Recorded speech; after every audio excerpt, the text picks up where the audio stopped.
man froze to death, mentally ill. Put up the pictures. Oh, one of the worst stories you'll hear. According to the lawsuit, a mentally ill, incarcerated individual froze to death in an Alabama jail. 33 years of age. His name was Anthony Mitchell. Anthony Mitchell alarmed his cousin when he showed up at his house on January 13th, haggard and emaciated. He was a little out of it, okay? Mitchell was acting unstable, he says, insisting he must enter a portal to hell in his mother's attic to retrieve the body of his long ago stillborn brother. He's having a tough time. After 911 call, Mitchell was picked up by the Walker County Sheriff's deputies who claimed he fired a gun at them and ran into the woods. Mitchell, who had a history of addiction, spiraled out of control in the months after his father's death, taking drugs again and experiencing mental health problems. The sheriff's office spokesperson, according to the lawsuit, told the family they'd get him medical help in Walker County Jail. Instead, what happened? Guards tased him. They tased Mitchell. They locked him up in a freezer, killing him, the suit alleges. The suit filed Monday also contends jail leadership began a cover-up of Mitchell's death hours before he died. This case, the suit says, therefore presents an appalling question. How does a man literally freeze to death while being incarcerated in a modern climate-controlled jail in the custody and care of correction officers? The lawsuit alleges the abuse and medical neglect Mitchell experienced at the hands of Sheriff Nick Smith and 13 staff members at the county jail, including corrections officers, nurses, and an investigator, was filed Monday in federal court in the Northern District of Alabama by Margaret Mitchell, who is Mitchell's mother and the administrator of his estate. A former deputy also filed a separate but related lawsuit on Monday in federal court in Alabama's Northern District. Former corrections officer Karen Kelly sued the Walker County Sheriff's Office and multiple cops for being fired and or for retaliation after she shared videos of Mitchell's family of him being abused in the jail. So you have a righteous actor, somebody that could not deal with the corruption. She literally becomes a whistleblower, advocates for justice. She gets retaliated against. Put up the picture.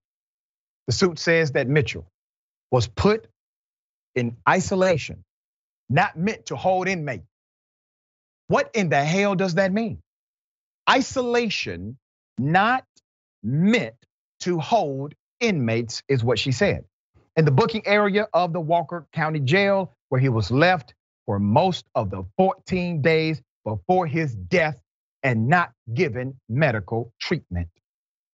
The room had cement floors with a drain, but no bed and no toilet. He was left naked, possibly because of the jail's, and I quote, suicide watch policy. He was taken to the hospital.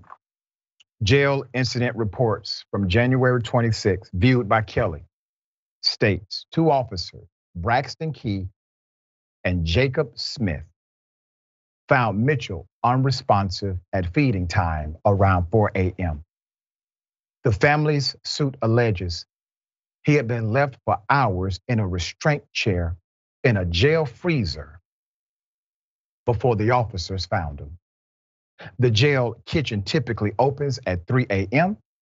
and Mitchell was not taken to the hospital until 8:30 a.m. Let's put up the still shots that we have.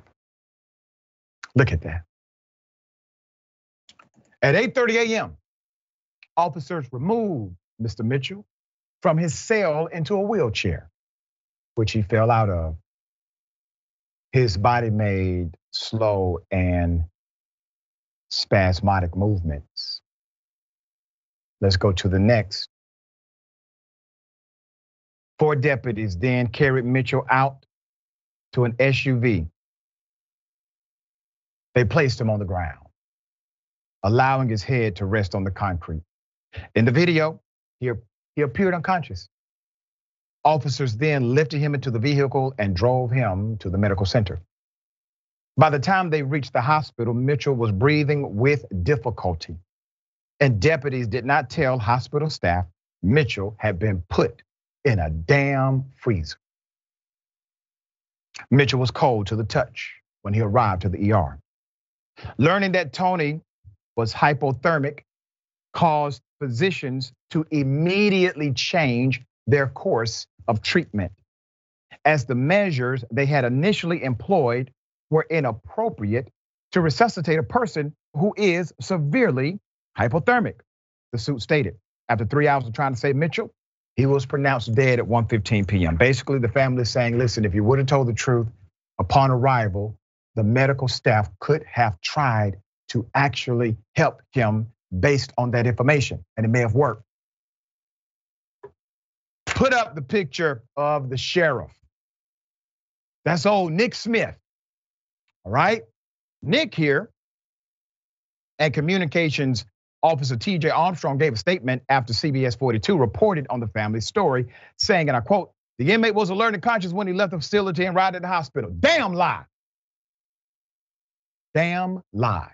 We have the video to prove it. The Alabama Enforcement Agency is now investigating the death. Additional abusive behavior, sheriff, at your facility.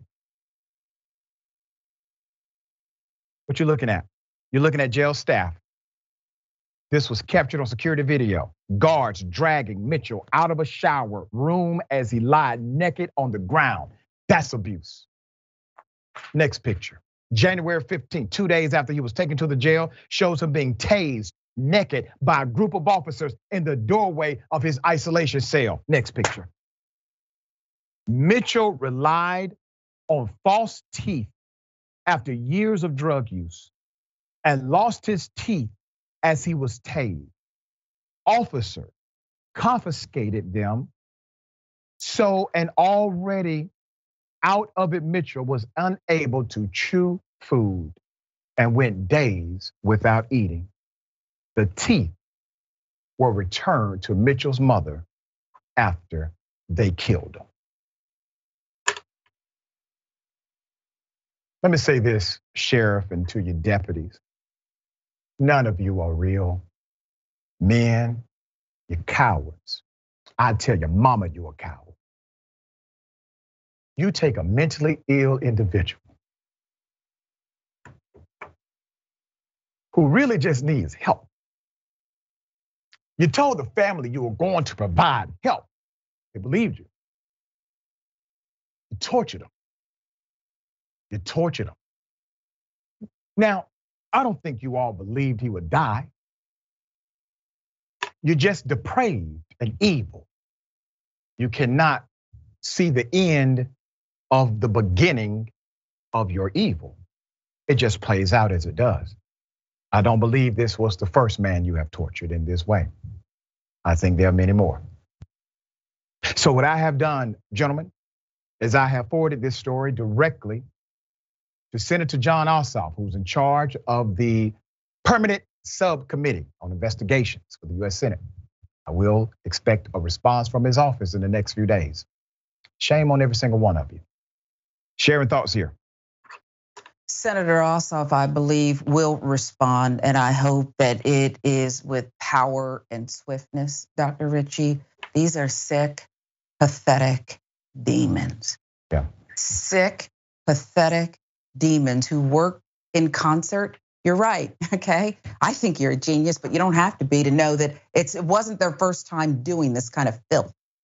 They cannot exist among the rest of us. They've got to be neutralized in some way. There was one cop, one sheriff right here in Georgia He saw a deputy commit a crime. He arrested that deputy within hours, put that deputy basically in the same cell that he was regulating as an officer hours before. That's called justice. That's how you do it. And that's how you transform a culture of corruption like this. You hold people accountable.